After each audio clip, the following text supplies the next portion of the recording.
नमस्कार, आप देख रहे हैं परफेक्ट मिशन लाइव और मैं हूं आपके साथ ज्योति कनौजिया। आइए रुक करते हैं खबरों की ओर। हाईकोर्ट ने मंगलवार को प्रदेश सरकार को तगड़ा झटका दिया। कोर्ट ने पत्रकार उमेश जे कुमार के खिलाफ दर्ज आपराधिक मुकदमों को निरस्त करने का आदेश दिया। साथ ही उमेश की याचिका में लगाए आरोपों के आधार पर सीबीआई को एफआईआर दर्ज करने का आदेश दिया। कोर्ट ने कहा, मुख्यमंत्री त्रिवेंद्र सिंह रावत के खिलाफ लगे आरोपों को देखते हुए यह सही होगा कि सच सामने आए या राज्य हित में होगा कि संदेहों का निवारण हो।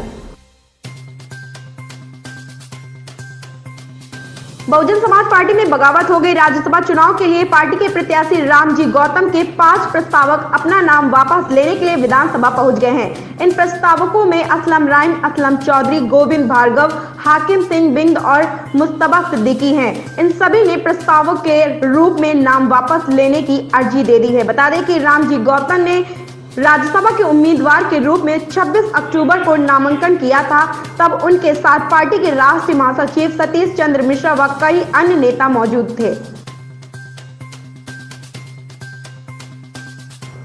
मौजूदा समय में कई ऐसी बैंकिंग सुविधाएं हैं जिनके इस्तेमाल तकरीबन हर ग्राहक करता है और इसके लिए ग्राहकों से पैसे वसूले जाते हैं, लेकिन इसके बारे में बहुत कम लोगों को पता है। एसएमएस सुविधा, मिनिमम बैलेंस, एटीएम व चेक के इस्तेमाल तक पर बैंक आपसे पैसे वसूलता है, लेकिन अब से ग्राहकों को बैंकों में अपना पैसा जमा करने और निकासी के लिए भी फीस देनी पड़ेगी। बैंक ऑफ बड़ौदा ने इसकी शुरुआत भी कर दी है।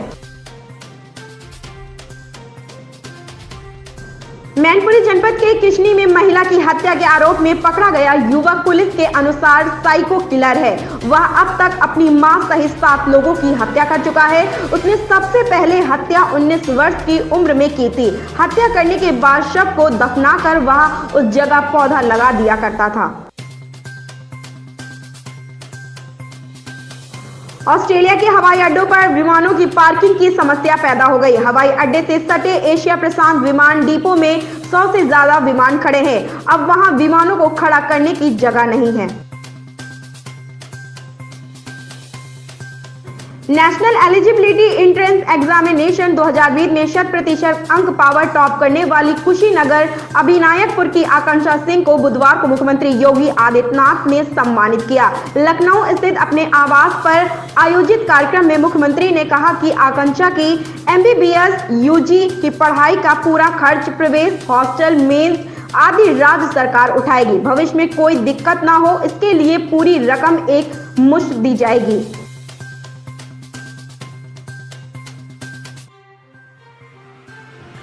राम मंदिर निर्माण के लिए नींव खुदाई से पूर्व 12 टेस्ट पिलर की क्षमता मापने का काम शुरू हो चुका है। इसके लिए IIT चेन्नई से इंजीनियरों की 3 सदस्यीय टीम अयोध्या पहुंची।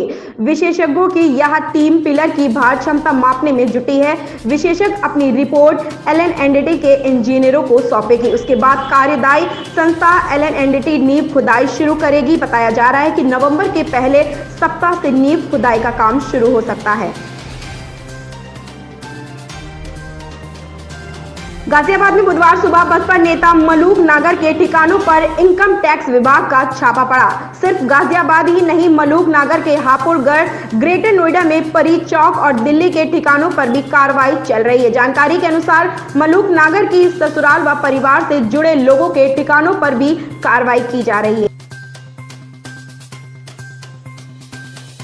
दिल्ली के उप मुख्यमंत्री मनीष सिसोदिया ने कहा है कि दिल्ली में अगले आदेश तक सभी स्कूल बंद रहेंगे। इस तरह से दिल्ली के सभी स्कूल अनिश्चित काल के लिए बंद कर दिए गए हैं। यह आदेश दिल्ली में कोरोना के बढ़ते मामलों के चलते लिया गया है।